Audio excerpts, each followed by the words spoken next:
અને કેમ છો વિદ્યાર્થી મિત્રો? મજામાં? લાસ્ટ ટાઈમ આપણે એક્ઝામ્પલ કરતા હતા દ્રાવણની અંદર, બરાબર છે? મેં વાત કરતી કે જે એક્ઝામ્પલ અમુક સારા હોવા હોય એ બધા એક્ઝામ્પલ હું તમને ગણાવી દઈશ, બરાબર છે? તો દ્રાવણની અંદર એક્ઝામ્પલ જે છે આપણે છઠ્ઠા નંબરનું એક્ઝામ્પલ સ્વાધ્યાયનો ગણાવ્યો હતો. હવે આપણે 7મા નંબરનું એક્ઝામ્પલ ગણીએ છીએ. દરેક વિદ્યાર્થી ટેક્સ લઈને જોડે બેસશે. ઓકે, સ્વાધ્યાયના છે 10 થી 25% દ્રાવણના 300 ગ્રામ. એ બે વસ્તુ આપેલી છે. એક 25% દરથી W/W દ્રાવણના કેટલા ગ્રામ છે? 300 ગ્રામ. 300 ગ્રામ છે. ઓકે, પછી આ એક દ્રાવણ છે. પછી બીજું દ્રાવણ શું છે બેટા? 40% દ્રાવણના દરથી 400 ગ્રામ. 40% દરથી એટલે W/W એ જે દ્રાવણ છે ને એના 400 ગ્રામ છે. એટલીસ્ટ આપણી પાસે બે દ્રાવણ છે. બંને દ્રાવણની સાંદ્રતા તમને આપેલી છે દળથી, અને દ્રાવણનું દળ આપેલું છે. બંને દ્રાવણને મિશ્ર કરવાનું છે. આ બંને દ્રાવણને મિશ્ર કરો ને તો મિશ્ર દ્રાવણના દળથી ટકા તમારે ગણવાના છે. એટલે દ્રાવ્ય અને દ્રાવકના દળથી ટકા તમારે શું કરવાના છે? ગણવાના છે. તો અહીંયા બેટા એક વસ્તુ યાદ રાખો કે W/W આપેલું છે અને દ્રાવણનું દળ આપેલું છે. તો પહેલા દ્રાવણમાં તમને દળ દ્રાવ્યનું દળ મળશે, બીજા દ્રાવણમાં પણ તમને દ્રાવ્યનું દળ મળશે. પછી બંનેના દ્રાવણમાં દ્રાવ્યનું પૂરક દળ જોઈશું આપણે, તો તમને મિશ્ર દ્રાવણના દળથી ટકા તમને મળી જશે. જોઈ લઈએ. ચલો હવે ખાસ ચલો દ્રાવણ એક, આને આપણે દ્રાવણ એક કહીએ. દ્રાવણ એકમાં દ્રાવ્યનું દળ શોધીએ, રાઈટ? દ્રાવણ એક તો percentage of W/W is equal to દ્રાવ્યનું દળ ગુણ્યા 100 ભાગ્યા દ્રાવણનું દળ. દ્રાવ્યનું દળ કેટલું શોધવાનું છે? તો દ્રાવ્યના દળને તમે કરતા બનાવો બેટા. ઓકે, દ્રાવ્યનું દળ તો દ્રાવણ દળ આવ્યો છે percentage of W/W ગુણ્યા આ દ્રાવણનું દળ, દ્રાવણ દળ અને ભાગ્યા નીચે 100 આવશે. 100 આવશે. તો ટકા કેટલા છે બેટા? પેલામાં 25%. ચલો, એમાં દ્રાવણનું દળ કેટલું છે? ઓકે, 300 અને ભાગ્યા કેટલા? 100.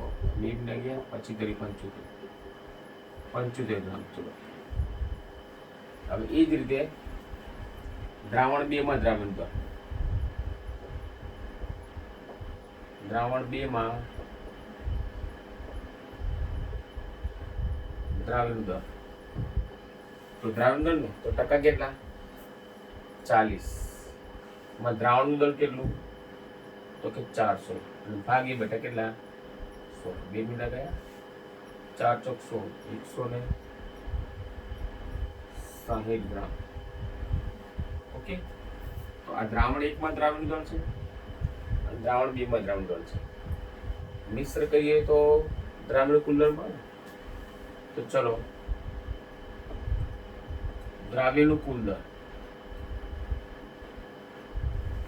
તો 75 ગ્રામ ને 160 ગ્રામ.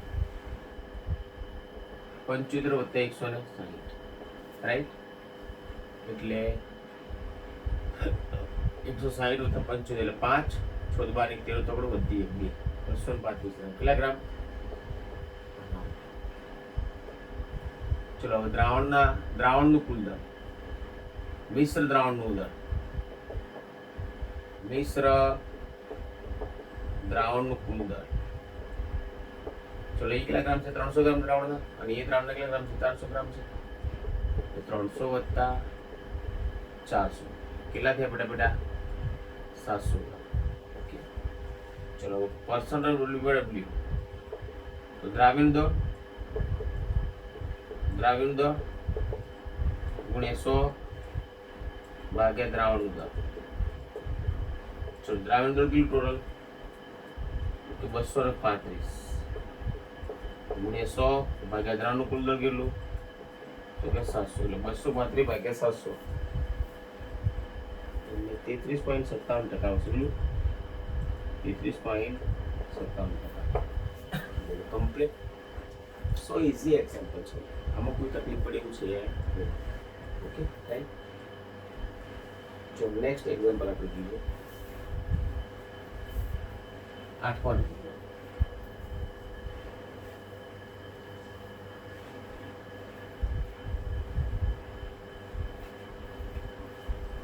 Example number 8 right.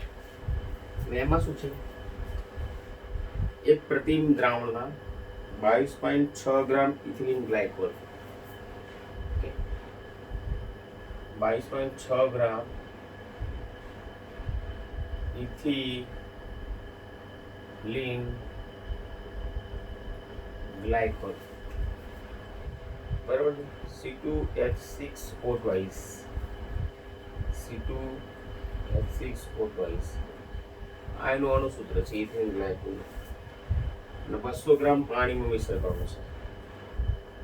200 ગ્રામ પાણીમાં મિશ્ર કરવાનું છે. તો મોલાલિટી ગણો. ઓકે. ઘનતા ડી તમને આપેલી છે 1.072 ગ્રામ.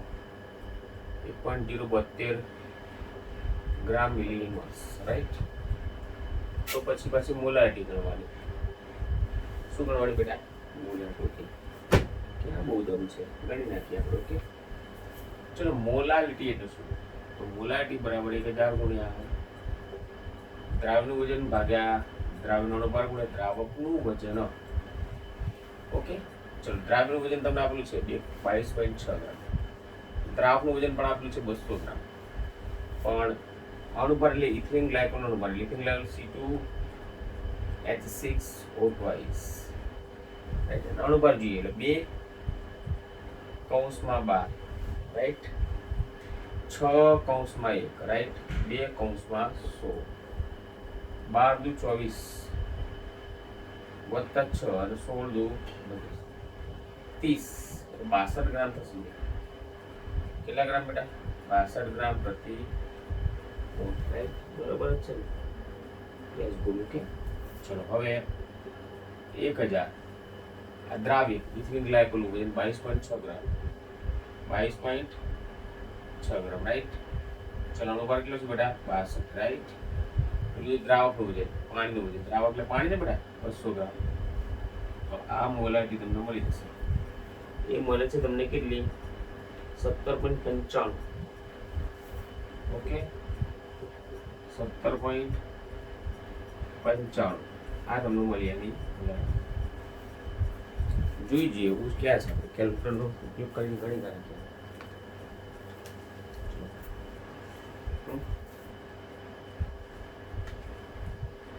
1000 રાઈટ ગુણ્યા 2.6 ગુણ્યા 2.6 ભાગ્યા 62 ભાગ્યા 200 1. જવાબ ખોટા આવે આપણે તમારા ટેક્સમાં જવાબ મતલબ ખોટા આપેલું છે. આપણે 200 ગ્રામ લીધું છે ને બરાબર છે. ફરી ગયો 1000 ગુણ્યા 22.6 ભાગ્યા 62 ઓકે ભાગ્યા 200 1.82 કેટલા મળે મોલારિટી? 1.82 ઓકે ચલો હવે મોલારિટી શું કરવું છે? ઘનતા તમને આપેલી છે. ક્યાં બહુ વાંધો છે? ચલો મોલારિટીનું બેટા સૂત્ર શું છે? તો 1000 ગુણ્યા દ્રાવકનું વજન ભાગ્યા દ્રાવકનો અણુભાર ગુણ્યા દ્રાવણનું કદ. કદ તમારે લેવાનું મિલીમાં. ઓકે દ્રાવકનું વજન તમને ખબર છે 22.6, અણુભાર ખબર છે 62. એટલે મારે મેઇન શોધવાનું શું? कद, राइट ने कद यानी के v।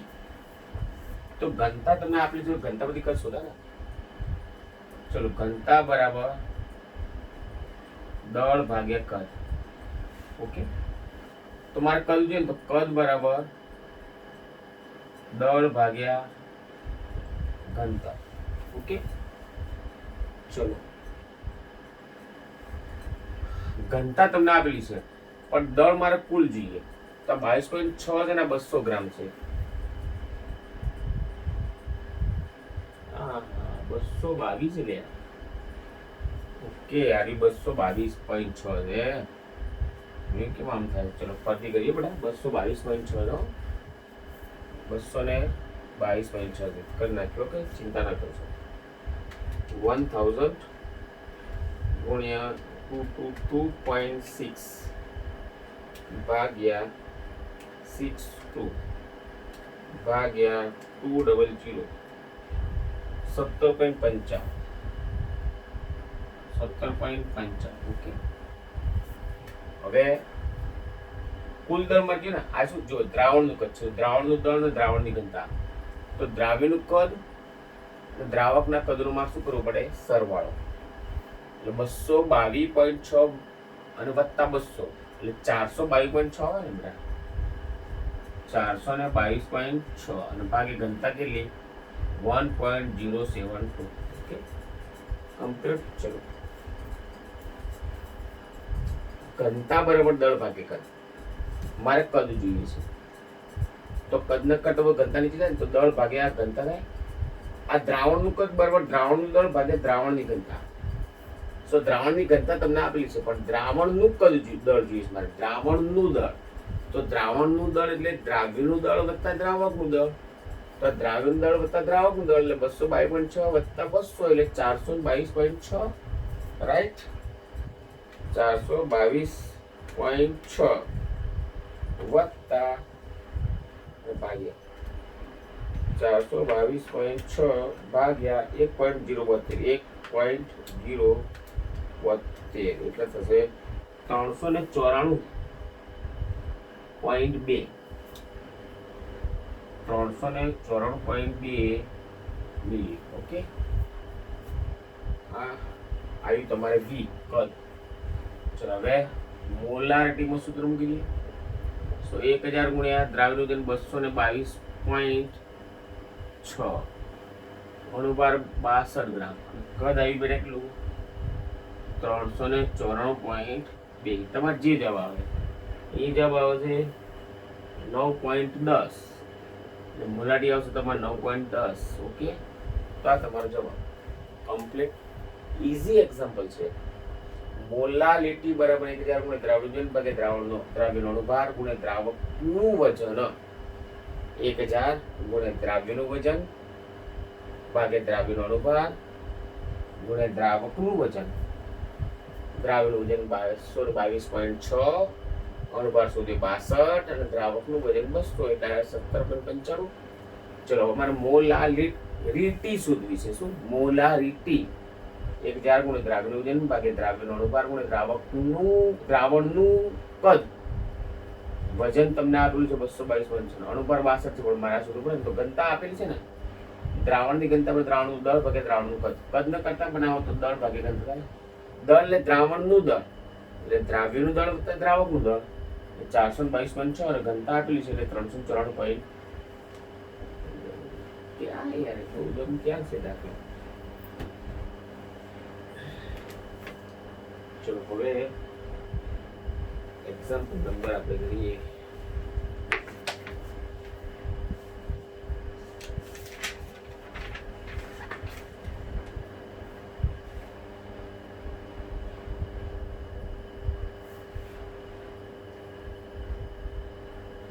તેરમો ભાગની થિયરી।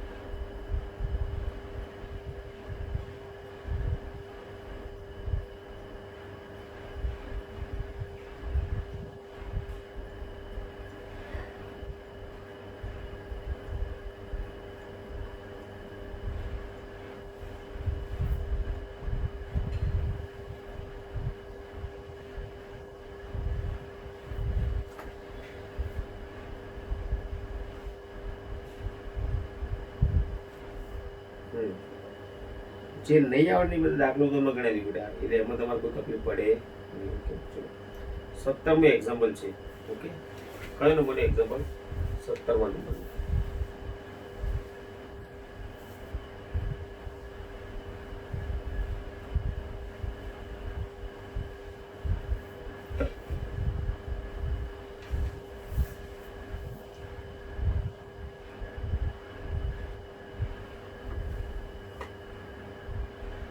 ચલો પાણીનું બાષ્પીભવન 300 તાપમાને આપણે પાણી એટલે દ્રાવક, તો દ્રાવકનું બાષ્પીભવન P0 થાય 12.3 કિલોપાસ્કલ અને અબાષ્પશીલ દ્રાવ્યના 1 મોલર એટલે દ્રાવ્ય એટલે 1 મોલ એટલે મોલારિટી તમને એક આપેલી છે. તો દ્રાવણ માટે બાષ્પીભવન P તમારે શું કરવાનું છે? શોધવાનું છે. હવે અબાષ્પશીલ દ્રાવ્ય છે, તો અબાષ્પશીલ દ્રાવ્ય અને બાષ્પશીલ દ્રાવક માટે તમારે રાઉલ્ટનો નિયમ આવશે. તમને સ્પષ્ટ કીધું છે કે પાણીનું બાષ્પીભવન તમને આપ્યું છે 12.3 કિલોપાસ્કલ, મોલારિટી તમને આપેલી છે 1 મોલ. તમારે દ્રાવણનું બાષ્પીભવન શોધવાનું છે એટલે અબાષ્પશીલ દ્રાવ્ય. તો અબાષ્પશીલ દ્રાવ્ય અબાષ્પશીલ દ્રાવ્ય અને બાષ્પશીલ દ્રાવક,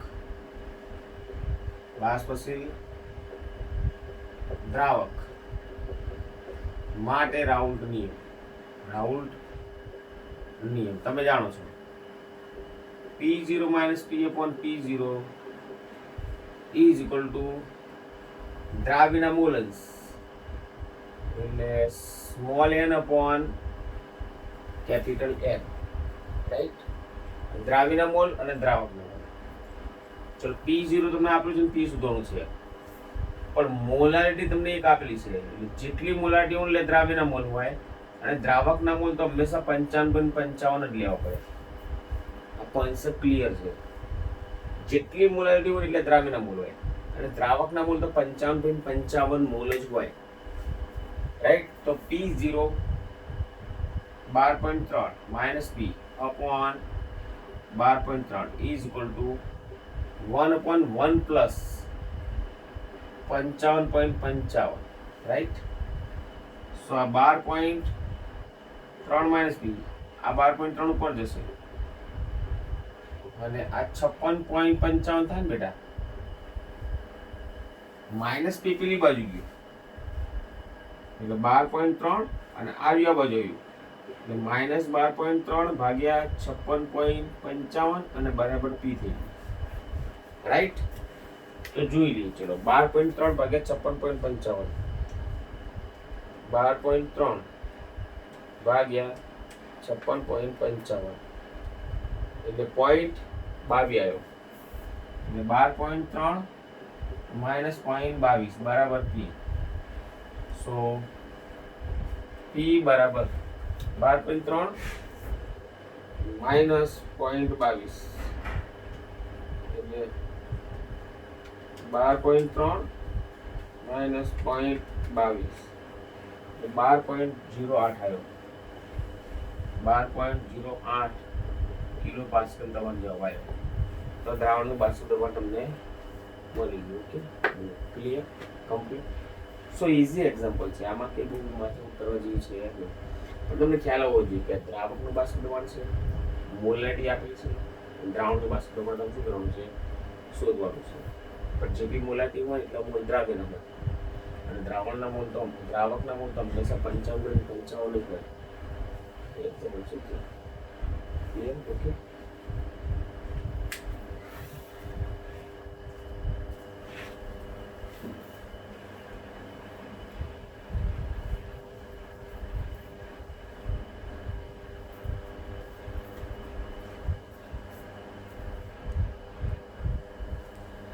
ચલો હવે છે ને આપણે એક લાસ્ટ ટાઈમ આમ તો શું થિયરી બધી ચાલી ગઈ, હવે અભિસરણ તમને આવડે તો પ્રતિ અભિસરણ તમને આવડે. એ બહુ આટલો નાનો ટોપિક છે, બહુ ઇઝી તમને આવડે એવો છે, બહુ ચિંતા કરશો નહીં. અભિસરણની વિપરીત ઘટના છે, ઊંધી ઘટના છે પ્રતિ અભિસરણ, રાઈટ? એટલે એમાં પેલું અને એમાં સેલોજ નો પડદો વપરાય છે. તમે વાંચો તમને આવડી જાવ તો થિયરિકલ બેઝ છે, નાની થિયરી સામાન્ય છે. પણ આ તો શું તમારે સિલેબસમાં એક ટોપિક કાઢી નાખ્યો છે, પણ આપણે એ ટોપિક બહુ અગત્યનો છે. Want of aware. હવે આમાં કેવું છે, એક વસ્તુ તમે સમજો કે આપણે છે ને અણુભાર શોધવા માટે, સૈદ્ધાંતિક અણુભાર શોધવા માટે તેના માટે 4 પદ્ધતિઓ છે. અજ્ઞાત દ્રાવ્યનો અણુભાર શોધવાની પદ્ધતિ, અજ્ઞાત દ્રાવ્ય હોય ને એ દ્રાવ્યનો અણુભાર શોધવો, તો એના માટે 4 પદ્ધતિ છે. એક, રાઉલ્ટ નિયમ ઉપયોગ. રાઉલ્ટ નિયમ નો ઉપયોગ, રાઈટ. પછી સેકન્ડ છે મોલલ ઉન્નયન માપન પદ્ધતિ. થર્ડ, મોલલ અવનયન માપન પદ્ધતિ. and the fourth, અભિસરણ દબાણ માપન પદ્ધતિ. બરાબર. અનુપાર શોધવાની 4 પદ્ધતિઓ છે, પણ એમાંથી અભિસરણ દબાણ માપન પદ્ધતિ કરીને એ પોલિમર જે અણુ હોય ને, પોલિમર અણુ જેવા કે પ્રોટીન છે, સેલો છે, સ્ટાર્ચ છે, હવે જે પોલિમર અણુનો અનુભાર શોધો તમારા માટે, પોલિમર અણુના અનુભાર શોધવા માટેની પદ્ધતિ જે છે એ અભિસરણ દબાણ માપન પદ્ધતિ છે. હવે 4મું શું છે યાર, ખબર 4 સૂત્રો તમને આવડે છે, પણ એમાં તમારે શું છે કે અણુભારને કરતા તમારે બનાવવાનો રહેશે. જેમ કે રાઉલ્ટના નિયમનો ઉપયોગ છે, તો P0 - P/P0 is equal to દ્રાવ્યના મોલ ભાગ્યા દ્રાવકના મોલ. તો P0 - P0/P0. સો દ્રાવ્યના મોલ એટલે વજન ભાગ્યા અણુભાર, અને આ ભાગ્યાનો ગુણાકાર કરવો એટલે M0/W0 આવે. એટલે દ્રાવ્યનું વજન ને દ્રાવ્યનો અણુભાર, દ્રાવકનું વજન ને દ્રાવકનો અણુભાર ને દ્રાવકનું વજન. દ્રાવ્યનું વજન, દ્રાવ્યનો અણુભાર, દ્રાવકનો અણુભાર, દ્રાવકનું વજન. તો અણુભારને કરતા બનાવ મળે કે ના મળે. પછી મોલર ઉન્નયન માપન પદ્ધતિ, ફર્સ્ટ સેકન્ડ. તો ડેલ્ટા ટીબી બરાબર કેબી ઇન્ટુ એમ છે. એમાં ડેલ્ટા ટીબી છે એમાં કેબી એમ એટલે 1000 ગુણ્યા દ્રાવ્યનું વજન ભાગ્યા દ્રાવ્યનો અણુભાર ગુણ્યા દ્રાવકનું વજન W0. કારણ કે મોલાઇટ એટલે શુદ્ધ જાણો છો. હવે આમાં તમે એમને કરતા બરાબર મળે કે ના મળે. એમ એટલે દ્રાવ્યનો અણુભાર તો મળે કે ના મળે. ઓકે. હવે મોલર અવનયન માપન પદ્ધતિ, તો ડેલ્ટા ટીબી ની જગ્યાએ ડેલ્ટા ટીએફ આવશે. તો KF ગુણ્યા 1000 ગુણ્યા દ્રાવ્યનું વજન ભાગ્યા દ્રાવ્યનો અણુભાર ગુણ્યા દ્રાવકનું વજન. તો એમાં પણ તમે અણુભારને કરતા બનાવશો, રાઈટ. 4 સૂત્રોમાં કશું કરવાનું છે નહીં, તમારે અણુભારનું શું બનાવવાનું છે, કરતા બનાવવાનું છે, રાઈટ. ચલો, અભિસરણ દબાણ માપન પદ્ધતિમાં શું છે, પાઈ બરાબર CRT. સો પાઈ બરાબર C એટલે NRT upon V. સો R એટલે વજન ભાગ્યા અણુભાર, WRT upon MV. તો એમને તમે શું બનાવશો, કરતા બનાવશો. તો 4 પદ્ધતિ છે, 4ના સૂત્રની અંદર તમારે કશું કરવાનું નહીં, એમને તમારે શું બનાવવાનું છે, કરતા બનાવવાનું છે. આરામથી એમને કરતા બનાવશો તો આના પર આધારિત તમારે 4 દાખલા આવશે. 4 પદ્ધતિ, 4 દાખલા ઇઝીલી તમે ગણી શકો છો. પણ આ દાખલા આપણે નેક્સ્ટ ટાઈમ જોઈશું, બરાબર છે, ખ્યાલ આવી ગયો. પણ આટલા સૂત્રો તમારે તૈયાર કરવાના રહેશે કે અજ્ઞાત પદાર્થનો અણુભાર શોધવાની 4 પદ્ધતિ છે. એમાં પોલિમર પદાર્થનો જો તમારે અણુભાર શોધવો હોય તો એના માટેની એક જ પદ્ધતિ છે, અભિસરણ દબાણ માપન પદ્ધતિ, રાઈટ. હવે નેક્સ્ટ ટાઈમ આપણે આના દાખલા કરીશું. કોઈ પણ તકલીફ હોય ત્યારે અમને ફોન કરો. જય સંઘ.